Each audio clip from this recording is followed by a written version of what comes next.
오늘 우리가 읽은 이 본문 말씀은 아주 유명한 말씀입니다. 누가복음의 중앙에 있는 장은 누가복음 15장이거든요. 15장에서도 더 핵심이 되는 것이 우리가 읽은 이 본문의 말씀인데, 우리가 이 본문 말씀을 어떤 제목으로 많이 알고 있습니까? 탕자의 비유, 돌아온 탕자. 그런데 이제 신학이 많이 발달하고 또 성경의 연구를 많이 하시는 분들, 뭐 그러하지 않아도 성경을 이렇게 읽어보면 여기의 주인공은 탕자가 아니라 여기의 주인공은 아버지죠. 그래서 하나님 아버지의 마음을 비추고 있는데, 탕자의 비유, 돌아온 탕자, 이것은 잘못된 이제 제목이고, 이런 아들을 되찾은 아버지의 비유, 아버지의 마음을 나타내고 있습니다. 우리 하나님 아버지는 창세기 때부터 지금까지 뭐 하고 계실까요? 찾으세요. 창세기 3장에서 아담아, 내가 어디 있느냐? 많아. 이거 생각하면 지금 울컥하죠. 근데 지금까지 이 세상 마지막까지 어떻게 하실까요? 찾으세요. 아들을 잃어버렸기 때문에 찾으시죠. 그래서 예수님께서는 이 삭개오를 부르시고 난 다음에 뭐라고 말씀하십니까? 인자가 온 것은 잃어버린 자를 찾아 구원하려 함이라. 예수님께서 오신 것은 우리에게 복 주시고자 하신 것이 아니라 어떤 겁니까? 잃어버렸다는 거예요. 잃어버림을 잘 찾으시기 축복합니다. 예, 잃어버린 자를 찾아 구원하러 오신데, 오늘 이 말씀 아들을 잃어버린 아버지의 비유를 가지고 이 말씀하시는 이유가 있으시겠죠. 그렇다면 이 말씀을 전하는데 이 말씀을 전하는, 이 말씀을 듣는 대상자가 누군지 우리 한번 살펴볼 필요가 있습니다. 15장 앞으로 가서 1, 2절을 한번 보겠습니다. 예수님께서 누구에게 도대체 왜 이 말씀을 하는지를 살펴보지 못한다면 우리 이 말씀의 의도를 잘 모르겠죠. 15장 1절 2절 우리 같이 한번 읽어보겠습니다. 시작. 모든 세리와 죄인들이 말씀을 들으러 가까이 나오니 바리새인과 서기관들이 수군거려 이르되 이 사람이 죄인을 영접하고 음식을 같이 먹는다 하더라. 아멘. 예수님은 누구를 대상으로 지금 말씀을 전하고 있습니까? 첫 번째 보니까 모든 세리와 죄인들이 예수님께 나왔다 그랬잖아요. 세리와 죄인들입니다. 두 번째 대상은 누굽니까? 바리새인과 서기관들입니다. 이 세리와 죄인들, 바리새인과 서기관들 모두가 동일하게 유대인들이고요, 하나님을 믿는 사람들입니다. 그러나 세리와 죄인들은 어떻습니까? 사람들에게 너는 죄인이야, 너 죄인이야, 이렇게 낙인찍힌 사람들이고요. 바리새인과 서기관들은 어떻습니까? 존경을 받는, 인정을 받는 그런 사람들입니다. 그런데 여기서 보면 이 바리새인들과 서기관들은 하나님에 대한 열심히 있는 것 같은데 수군거려요. 바리새인과 서기관들이 수군거리는 겁니다. 뭐라고 수군거리는 겁니까? 이 예수가 이렇게 하지 않고 이 사람이 높이는 건 아니죠. 이 사람이 죄인을 영접하고 음식을 같이 먹는다. 죄인들과 같이 그들과 함께 있고 그들과 함께 음식을 먹는 걸 가지고 그를 비방하고 있는 겁니다. 유대인들의 식탁 교제는 굉장히 중요해요. 우리가 그냥 먹고 마시는 것으로 끝나는 것이 아니라 같이 한 상에서 둘러앉아서 같이 식탁을 나눈다는 것은 받아들이는 거예요. 나의 가족으로, 나의 공동체로 인정하고. 그래서 바리새인과 서기관들이 보기에 저 젊은 예수가 똑똑한 것 같고 분별력이 있는 것 같은데 세상 사람들이 죄인이라고, 또 악명 높은 세리들 얼마나 무시했습니까? 그들하고 같이 식사를 하기 때문에 그것을 이해할 수가 없는 거예요. 그런데 예수님은 이들과 식사하고 같이 먹음으로 해서 이들을 어디로 인도하는 겁니까? 하나님의 나라, 가족으로 그들을 받아들이는 거죠. 우리 예수님은 이 복음을 누구에게 다 전했어요. 바리새인과 서기관들은 우리는 경건하지만 너희들은 죄인이기 때문에 감히 하나님 앞에 나올 수 없다고 하는데, 예수님의 복음은 따라하겠습니다. 누구든지 나에게 나오라. 어떤 분들은 예수님이 바리새인과 서기관들을 미워하시고 세리와 죄인들, 창기들을 좋아했다고 생각하세요. 아닙니다. 누구나 아무나 다 나와서 이 복음을 들으라고 다 전하지만 나왔는지 나오지 않았는지, 따른지 따르지 않았는지, 여기에 대해서 이제 달라지는 거죠. 그래서 누구든지 복음을 듣고 오면 목사만 복음 듣고 천국가는 것이 아니라 누굽니까? 예수님은 몰랐던 분들이 알고 다 하나님의 나라의 천국 백성으로 하나님께서 환영해 주시고, 이것을 위해서 예수님이 오셔서 이 바리새인들과 서기관들뿐만 아니라 죄인과 세리들, 소외된 자들을 위해서 이 복음을 전하고 있는데, 듣는 자와 듣지 않는 자가 나누어지는 거죠. 우리가 잠시 살펴보면 바리새인과 서기관이 이 사람이 죄인을 영접하고 음식을 같이 먹는다. 이것은 그들이 예수님을 폄하하는 겁니다. 이들이 예수님의 복음을 받아들이려면 정직하게 일단 자기들이 죄인인 것을 인정해야 돼요. 그런데 바리새인들과 이 서기관들은 자기가 죄인이라는 것을 인정하지를 못했습니다. 죄인이라는 것을 인정해야 하는 이 아픔이 있었고 이 겸손함이 있어야 되는데, 이것을 뛰어넘지 못하기 때문에 오히려 어떻게 합니까? 예수님을 비난하고 예수님을 적대하는 겁니다. 하늘나라의 복음은 누가 더 많이 받겠습니까? 당연히 적대시하고 비난하는 그들보다는 이제 세리와 죄인들 아무나 와서 누구나 와서 나의 복음을 듣고 하나님 나라의 자녀가 된다. 놀라운 복음이죠. 놀라운 복음이죠. 안 그렇습니까? 저는 가끔씩 누워서 있다가 이렇게 생각합니다. 하나님이 나에게 이 복음을 주시고 복음을 깨닫게 하시고 또 복음을 전할 수 있는 이것을 주셨다니, 이게 짐일 수도 있겠지만 이 복음의 진리를 안다는 것, 이 복음의 진리를 깨닫는 건 엄청나죠. 여러분들 안 그렇습니까? 깨달으시 축복합니다. 예, 이제 그런 거예요. 그런데 이들이 수군거렸다 이 말은 이스라엘 백성들이 광야에서 모세를 향해서 원망하고 불평했다. 예, 그런 단어와 같은 거예요. 그래서 이 바리새인과 서기관들은 이례적으로 예수님을 비난했던 것이 아니라 예수님 만날 때마다 이스라엘 백성들이 원망하고 불평했던 자들은 가나안 땅에 들어가지 못한 적이 있습니다. 예, 이 복음을 듣고 원망하고 불평하고 투덜대고 이랬던 거예요. 그렇기 때문에 이들은 복음을 듣지 못했는데, 이들이 그렇게 원망과 불평과 수근거림이 얼마나 잘못되었는지를 말씀해 주기 위해서 두 부류를 세워놓고 세리와 죄인들, 서기관과 바리새인들, 바리새인 저리가라고 하는 게 똑같이 세워놓고 지금 비유를 말씀하시는 겁니다. 이해가 가십니까? 이런 상황 가운데서 지금 예수님께서 중요한 비유 세 가지를 말씀하시는데, 여기 보면 3절에 보면은 이제 이런 양의 비유가 나옵니다. 우리가 잘 아시죠? 100마리 양인데 이제 한 마리가 사라졌어요. 그래서 그 목자는 어떻게 합니까? 99마리 양을 들여두고 한 마리 양을 찾으러 갑니다. 4절 말씀에 보면 찾아내기까지 찾아다니지 않겠느냐. 이게 이제 목자의 심정이죠. 잃어버린 자를 찾는 목자의 심정입니다. 그 다음에 찾았어요. 그러면 어떻게 합니까? 6절에 보면 이웃을 다 불러 모으고 나와 함께 즐기자 기뻐하자는 거예요. 이 기쁨을 나누죠. 그런데 모두가 동참합니다. 그때의 결론을 이렇게 말합니다. 우리 7절 말씀 한번 읽어볼까요? 시작. 내가 너희에게 이르노니 이와 같이 죄인 한 사람이 회개하면 하늘에서는 회개할 것 없는 의인 99으로 말미암아 기뻐하는 것보다 더하리라. 아멘. 예, 죄인 한 사람, 이것이 얼마나 하나님을 기쁘게 하는지, 회개할 것 없는 의인 99보다 더 하나님이 기쁘시게 하시길 축복합니다. 예, 더 기뻐한다고 결론을 내렸어요. 그리고 또 이제 한 여인이 10드라크마가 있는데 그게 한 드라크마를 잃어버렸습니다. 또 어떻게 합니까? 예, 우리 8절 말씀 읽어보겠습니다. 시작. 어떤 여자가 10드라크마가 있는데 하나를 잃으며 둥그를 켜고 집을 쓰며 찾아내기까지 부지런히 찾지 아니하겠느냐. 우리는 한 마리 양의 집에 나갔든 한 드라크마를 잃었든 다른 걸로 대응하면 되지. 안 찾을 수 있겠지만 목자와 이 여인은 어떻습니까? 찾기까지 부지런히 찾는다는 거예요. 그리고 찾았어요. 또 어떻게 합니까? 이웃을 다 불러 모으고 나와 함께 즐기자. 그리고 결론을 이렇게 내립니다. 우리 10절 말씀 한번 읽어보겠습니다. 시작. 내가 너희에게 이르노니 이와 같이 죄인 한 사람이 회개하면 하나님의 사자들 앞에 기쁨이 되느니라. 하나님의 사자, 하나님 나라 궁전에서, 하나님 나라에서 그 큰 기쁨이 되는 거예요. 이것을 뭘 비유하기 위해서 말씀하시는 겁니까? 이런 한 사람을 찾는 그 열심에 대해서 말씀하시는 거죠.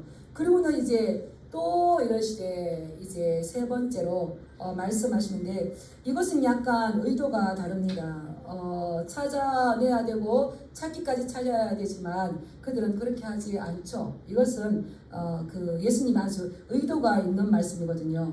그래서 이제 그 기뻐하고 즐거워해야 할 때에 다 같이 동참하지 않습니다. 우리 넘겨서 15장 32절 말씀 한번 읽어보겠습니다. 15장 32절 시작. 이 내 동생은 죽었다가 살아났으며 내가 잃었다가 얻으리로 우리가 즐거워하고 기뻐하는 것이 마땅하니라. 이제 보면 또 한 집에 아버지가 있어 두 아들이 있는데 이 아들이 잃었을 때에 찾기까지 찾지 않습니다. 또한 찾았을 때에 이 아들은 큰 아들은 그 기쁨에 참여하지 않습니다. 이제 이것을 비유로 말씀하시는 거예요. 그렇다면 큰 아들은 누구이고 작은 아들은 누구이겠습니까? 큰 아들은 바리새인과 세리관들입니다. 둘째 아들은 죄인과 세리들입니다. 이들이 돌아왔습니다. 바리새인과 세리가 어떻습니까? 기쁨에 동참하지 않습니다. 지금 이것을 가지고 이것이 얼마나 어리석은가를 지금 이야기해 주는 거죠. 우리 이제 본문으로 돌아오겠습니다. 이것을 배경에 잘 두고요. 우리 11절 말씀 읽어보겠습니다. 시작. 또 이러시되 어떤 사람에게는 두 아들이 있는데 우리가 잘 아는 말씀이어서 제가 설명 바로 들어가겠습니다. 이 세 번째 비유 우리가 탕자의 비유로 잘 알고 있는데 이 비유에서는 아버지에게는 두 아들이 있습니다. 큰 아들과 작은 아들이 있습니다. 근데 하루는 작은 아들이 아버지에게 와서 이렇게 말합니다. 아버지, 재산 중에서 나에게 돌아올 몫을 지금 주십시오. 이렇게 말하는 겁니다. 그런데 이것은 가장 배은망덕하고 불효 중에 불효입니다. 왜냐하면 이스라엘 전통에 보면 이 재산, 유산은 아버지가 살아있을 때는 가져가지 못합니다. 언제 가져갑니까? 돌아가셨을 때에 가져갈 수가 있는데 이 둘째 아들은 큰 아들도 아니고 둘째 아들은 아버지한테 와서 뭐라고 한다고요? 나에게 돌아올 재산을 지금 주십시오. 이렇게 하는데 이것을 살 비틀어서 제대로 말해보면 아버지, 난 지금 돈이 너무 필요한데 아버지는 당장 주세요. 어떻습니까? 배은망덕하죠. 이게 뭐 불효 중에 불효죠. 지금 내가 돈이 필요하니까 아버지 지금 당장 죽으세요. 그러는 거예요. 그런데 아버지는 그게 반응을 합니다. 어떻게 하냐면 분기서 내게 주셔서 12절 이렇게 했을 때 아버지가 그 살림을 각각 나눠 주었더니 아버지가 작은 아들에게만 뿐만 아니라 각각 두 아들에게 큰 아들에게도 재산을 나눠줬어요. 큰 아들은 몇 배를 받을까요? 두 몫을 받습니다. 이 나중에 설명하겠지만 이 큰 아들은 동생 때문에 아버지에게 재산 두 배를 받아요. 그런데 여기에 아버지께서 뭘 나눠줬다고 했습니까?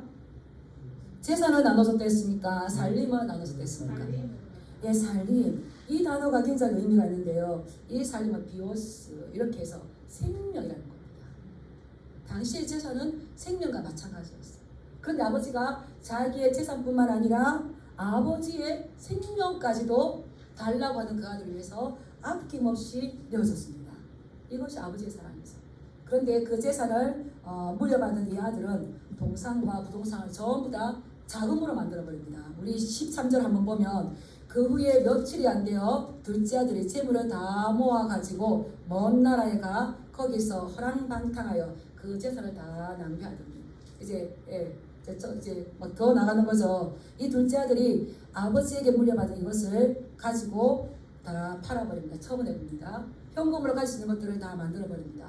이것 또한 잘못입니다.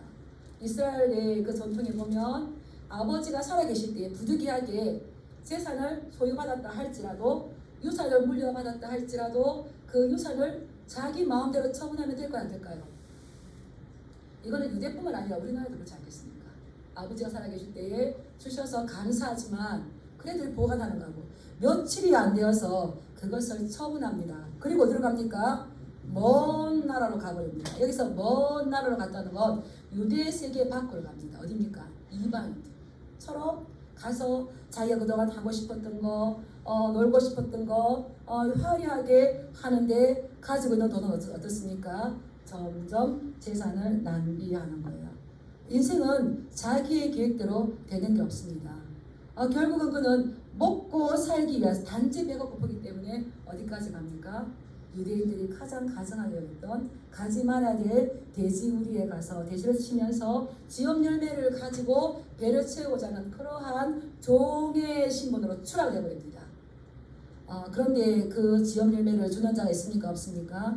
없죠. 이것이 이제 아버지의 집을 떠난 이 아들의 현실적인 모습, 아버지와의 관계를 끊어버린 이 아들의 모습이죠. 아버지가 있는 아들은 이렇게 살면 될까요? 안 될까요? 제가 이제 늦게 신학 공부를 했잖아요. 늦게 가서 얼마 되지 않았었어요. 그런데 한 교수님이 이 말씀을 이렇게 전하시다, 이제 수업을 하시다가 갑자기 이런 질문을 하는 거예요. 여러분들 둘째 아들 이야기 하지 않습니까? 둘째 아들의 잘못은 뭘까요? 이렇게 하시는 거예요. 아버지의 재산을 다 탕진했다, 어떻다. 그런데 그분이 뭐라고 말씀하시냐면 아버지가 있는 사람은 그렇게 살면 안 됩니다. 우리가 다 아버지가 있지 않습니까? 제가 그때 망치들을 확 맞는 것 같았어요. 그냥 눈물이 주르르. 그렇구나. 나에게 아버지가 있는데 내 인생은 나의 것이라고, 내가 주도하고 내가 주인되었고 내 계획도 있었구나. 그때 그 전율을 잊을 수가 없어요. 우리 모두는 아버지가 있는 줄 믿습니다. 아버지가 있는 자녀 그렇게 살면 안 된대요. 우리 모두 아버지의 기쁨으로 살아가시 축복합니다. 아버지를 기뻐하시길 축복합니다. 네, 그런 거예요. 그래서 그 아버지가 있는데 내 인생은 내가 계획을 하고 아버지의 재산을 내가 가져오고 관계를 의도적으로 끊어버리고 이렇게 살았구나. 그 어려움 가운데에, 그 흉년 가운데에, 인생의 흉년 가운데에 이 아들이 깨달은 것이 있는데 그것은 내 아버지 집이라는 거죠. 이것이 복음인 줄 믿습니다. 우리에게는 돌아가야 될 집이 있습니다. 우리를 기다리시는 아버지가 계십니다. 네, 그곳에 가서 얼마나 아버지와 그 기쁨을, 눈물을 많이 우리가 나눌 수 있겠어요? 그래서 정신을 차렸어요. 17절에 보면 이에 스스로 돌이켜 이르되 이렇게 나왔는데 제가 세 번역 성경을 찾아보니까요 이렇게 나오더라고요. 그제서야 그는 제정신이 들어서. 그리고 이제 유진 피터선 목사님의 메시지 성경에 보면 그제서야 정신을 차린 그가, 그동안 그가 돈에 눈이 멀고 자기 슬픔에 눈이 멀어서 이걸 몰랐다는 거예요. 근데 흉년이 들고 인생의 고통이 오니까 이제 누가 생각나는 겁니까? 아버지 집이 생각나는 거예요. 내 아버지 집에는 양식이 풍족해요. 내가 여기서 배가 고파서 줄여 죽을 이유가 없어요. 아버지 집에는 양식이 풍족한 품꾼이 얼마나 많은데 나는 여기서 줄여 죽는구나. 이 아들에게 지금 어떤 병이 있는 겁니까? 죽음의 병이 오는 거예요. 죽음의 병 가운데에서 그 아들이 생각한 건 아버지의 집이었어요. 그래서 아버지의 집은 아버지의 가족뿐만 아니라 품꾼들도, 종들도 양식이 풍족하다는 거예요. 우리 아버지가 그러신 분이시죠. 그래서 이제 어떻게 하면 되는 겁니까? 돌아가야 되겠다. 내가 아버지에게 말할 수 없는 잘못을 했지만 내 아버지 집을 생각할 때에 내가 여기서 혼자 줄여 죽고 혼자 외로워하고 혼자 신세한탄하는 것이 아니라 어디로 가면 되는 겁니까? 따라하겠습니다. 아버지 집으로 돌아가면 된다.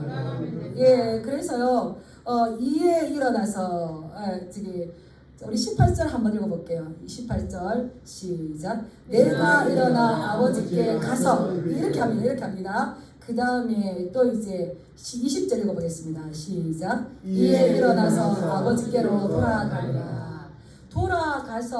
돌아가니라. 이게 어떤 의미일까요? 회개했다는 거예요. 예, 돌이키다 이게 이제 슈버거든요. 히브리어로 슈버. 그래서 이건 회개했다는 거예요. 그런데 아버지에게 돌아가려고 보니까 참 하나님의 말씀이 웃다가 하거든요. 이 아들이 돌아가려고 보니까 이제 아버지에게 말할 수 없는 근심을 끼쳐드린 거, 이제 관계도 스스로 끊어버렸지, 상속도 다 받았지, 자기 권리를 주장했으니까 아무것도 없어요. 근데 이제 뭐라고 돌아가려고 합니까? 품꾼 하나로. 그래서 혼자 연습하는 거예요. 혼자 연습하는 거예요. 뭐라고 연습합니까? 우리 18절 19절 읽어보겠습니다. 시작. 내가 일어나 아버지께 가서 이르기를 아버지 내가 하늘과 아버지께 죄를 지었사오니 지금부터는 아버지의 아들이라 일컬음을 감당하지 못하겠나이다. 나를 품꾼의 하나로 호소서 하리라 하고. 이것이 아버지 앞에서 하는 겁니까? 혼자 독백하는 겁니까? 연습하는 겁니까? 연습하는 거예요. 아버지께 나에게 이렇게 말씀하시면 내가 뭐라고 할까? 내가 아버지와 하나님께 죄를 지었습니다. 내가 힘들어도 보니까 진짜 사랑이 많으시고 나를 위해서 자기 생명까지도 내어주신 분이 내 아버지. 그분이 계시고 이렇게 좋은 아버지를 하나님께 주셨는데 내가 아버지와 하나님께 죄를 지었다. 이제 내가 자녀의 어떤 권리를 달라고 말할 수 없으니까 품꾼의 하나로 돌아가야지. 연습하는 거예요. 연습하시기 바랍니다. 기도도 연습하시기 바랍니다. 막 연습했어요. 그리고는 이제 이에 일어나서 자기의 의지와 결단을 가지고 일어나는 겁니다. 한번 따라해보시다. 참된 에게는 마음의 변화만 아니라 마음의 변화에 따른 행동의 변화가 함께 일어나야 된다. 내가 이제 일어나서 아버지께로 돌아가리라. 내가 있던 자리는 주여 죽는 죽음의 병에 걸린 거죠. 이 사망의 통치를 받는 거죠. 누구의 통치입니까? 사단의 통치예요. 마귀의 통치예요. 그런데 내가 일어나서 아버지께로 돌아가리라. 이게 생명이죠. 영생은 뭡니까? 영원히 길게가 아니라 영생은 하나님과의 관계 가운데에서 한번 따라 하실까요? 하나님의 통치와 하나님의 다스림을 받는 것이다. 우리 성도님들은 영생 가운데 있는 줄 믿습니다. 근데 아버지의 다스림과 아버지의 통치를 받으십니까? 예, 자신있게 아멘하시기를 축복합니다. 여기서 이제 일어나서 내가 사망에서 생명으로 사단의 통치에서 절대적인 아버지의 사랑의 통치로 내가 일어나서 가리라 하고 갔어요.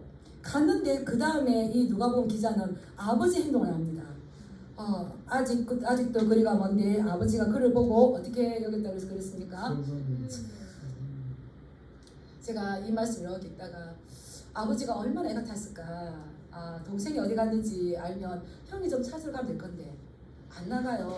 아버지가 계속 동네 어귀에만 왔다 갔다 동네에만 왔다 갔다 그래서 그 마음에 내가 1년만 젊었어도 내가 지 아들을 찾으러 갈 건데 왔다 갔다 시력도 힘들어져요. 허리도 굽어져요. 매일 나가서 보니까 지금 그 어귀에 누가 오고 있는 겁니까? 아들이 오고 있는데 아들이 금이 환영합니까? 거짓골이 되옵니까? 그러니까 뭐 어떤 마음이 들어요? 측은히 불쌍히 는 마음. 이것이 스플랑크니저마에 굉장히 중요한 거예요. 어떤 일을 할 때에 선한 사마리아인은 그 강도 만난 자를 불쌍히죠. 예. 예수님이 나의 가부가 아들 잃어서 훌쩍을 줄 때에 그를 불쌍히 거. 이게 이제 내가 도와주지 않으면 마음이 아파서 견딜 수 없다. 이 상태죠. 그래서 그 아들 거짓골이 되어서 돌아온 아들 보니까 저 아들이 내 아들이네. 내가 체면에 그럴 수 없지. 문 닫고 들어간 것이 아니라 그때 뒤에 반응이 어떻습니까? 아버지가 보고 측은히 여겨서 뛰어갑니다. 이거는 유대인으로서는 있을 수가 없는 일이에요. 왜냐하면 유대인들은 연세 드신 분이 절대 안 됩니다. 체면이 있죠. 근데 아들을 보자마자 불쌍한 마음, 저 아들을 동네에서 어떤 비방하기 전에 내가 달려가서 그 아들 어떻게 합니까?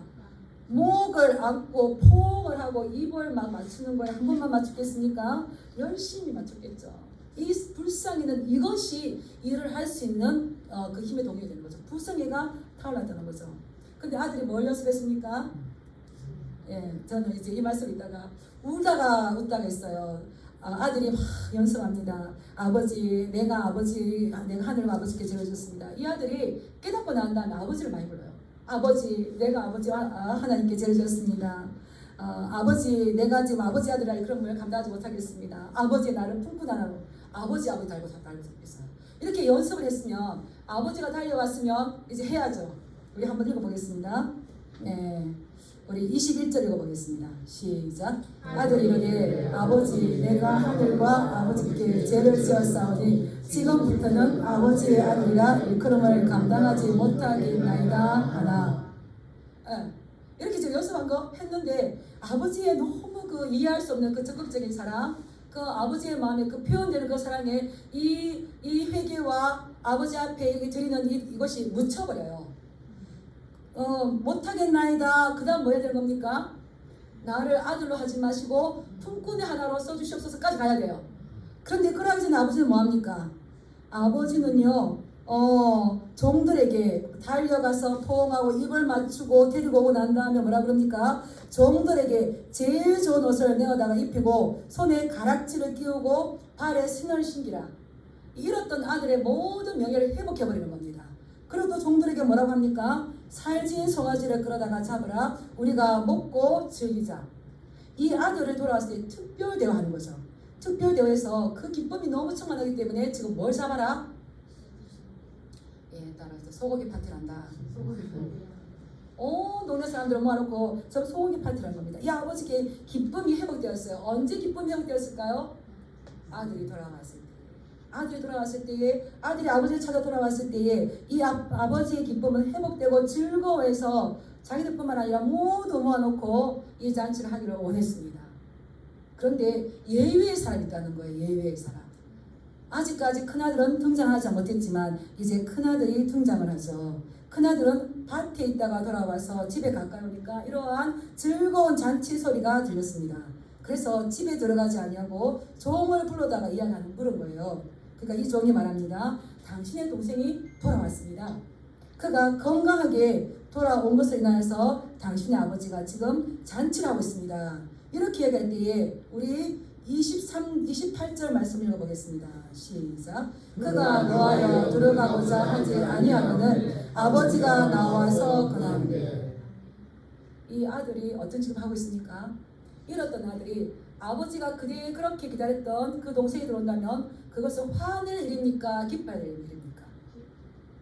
기뻐해야 되는데 지금 이 형은 어떻게 하고 있습니까? 화를 내고 있어요. 이것은 화낼 일이 아니라 기뻐해야 하는 거죠. 그리고 아버지에게 말합니다.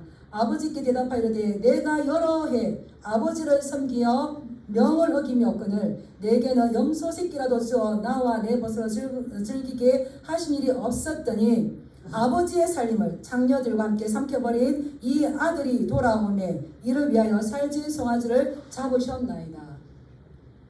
화를 내는 거죠. 그리고 아버지에게 말하는 거죠. 내가 지금까지 아버지를 섬겨서 모든 것을 다 했는데 아버지는 나에게 해준 것이 없는데 이 아버지의 살림을 창녀들과 함께 삼켜버린 이 아들, 내 동생도 아닌 거예요. 이 아들이 돌아오매 이를 위해서 살진 송아지를 잡았습니다. 이 큰아들은 창녀들과 함께 아버지의 살림을 삼켜버렸다. 이렇게 했을 때에 우리가 한번 생각해보면 이 큰아들은 동생이 어디 있는지를 알 수 있을 가능성이 있었다 없었다? 있었어요. 있었을 거예요. 저는 그렇게 생각해요. 그런데 찾으러 갔을까요? 가지 않았을까요?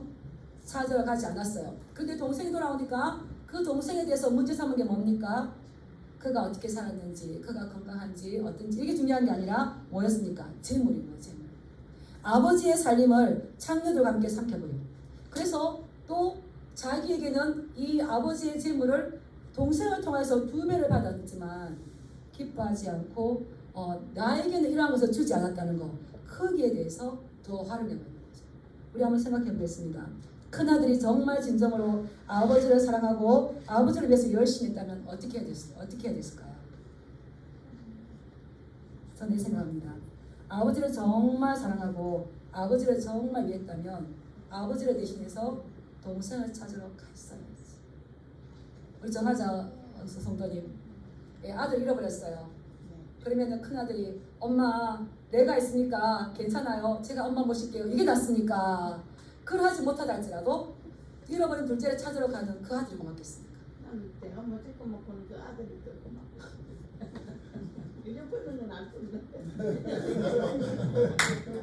그렇죠. 뭐 큰아들 효도에서 뭐 따시는 밥을 먹고 이렇게 그러다가 맞네. 제가 이제 이렇게 하다 보니까 아버지 다 했습니다. 다 했습니다. 그게 중요한 게 아니라 어떻습니까? 찾으러 갔어야지. 제가요 사역 나올 때 그랬어요. 아들 3명을 불렀어요. 큰아들, 둘째 아들, 셋째 딸 이제 불렀어요.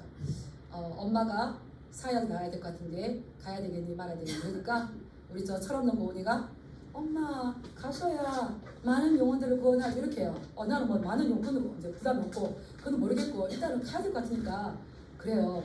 근데 제가 뭐라고 했냐면 나는 하나님 아버지 잃어버린 아들 찾아가. 너희들은 엄마가 있고 아빠가 있는데 아빠가 있다는 걸 모르는 고아와 같은 그 나이들이 있는데 그때 제가 막 충만했어요. 그래서 나는 하나님 아버지 잃어버린 자기 찾으러 갈래. 이렇게 하고 제가 눈물을 흘리면서 이야기하고 이렇게 왔다는 거예요. 근데 이 말씀을 이렇게 보니까 아버지를 사랑하고 아버지를 위해서 열심히 마트 나가 일하고 열심히 순종하고 다 했는데 정작 큰아들은 뭘 몰랐다는 겁니까? 아버지가 왜 밤마다 장을 치는지 왜 저 노인 내가 치매도 아닌데 동네 어디에 나가 있는지 아버지의 마음을 전혀 몰랐다는 거예요. 따라하겠습니다. 아버지를 사랑했으면 동생을 찾으러 갔어야지. 하나님 저도 하나님을 사랑합니다. 제가 동생 찾으러 가겠습니다. 근데 동생은 그냥 당신의 이 아들, 뭐 동생한 말 안 나와요. 나는 이런 동생 둔 적이 없습니다. 이런 이야기 지금 바리새인과 세리와 죄인들은 하고 있어요. 집 나갔다 돌아온 아들이 탕자입니까? 집에 있는 아들이 더 큰 탕자입니까? 집에 있는 아들이 더 큰 탕자예요. 여기서 보면 이 큰 아들은 바리새인과 서기관들을 이야기하는 겁니다. 너희들은 지금 어떤 생활을 하고 있느냐? 성경도 읽고 열심히도 하고 하는데 그들에게 중요한 건 하나님 아버지의 마음이 없었다는 거예요. 그런데 둘째 아들은 뭡니까? 이 죄인으로서 아버지 앞에 돌아왔지 않습니까? 예수님은 이들을 찾으려고 아버지의 마음을 가지고 오신 분입니다. 우리 사랑하는 성도님들에게 한번 도전했습니다. 우리는 아버지의 마음으로 충만합니까? 내 계획과 내 생각으로 충만합니까? 우리가 성도라면, 우리가 교회라면 우리가 가져오고 끝까지 지켜 나가야 될 것이 아버지의 마음인 줄 믿습니다. 철저하게 우리는 일에 관심 있는 것이 아니라 돈에 관심 있는 것이 아니라 먹고 사는 것에 관심이 있을 수밖에 없지만 그러나 우리는 아버지가 있는 사람입니다. 그러나 우리는 아버지 아들입니다. 그 아버지의 아들이라면 아버지를 기쁘시게 아버지의 마음과 함께 살아가야 될 줄 믿습니다. 끝까지 아버지의 마음을 잊지 마시고 이러한 것을 나누시고 아버지와 함께 동행하실 주님의 이름으로 축복합니다. 네, 기도하겠습니다.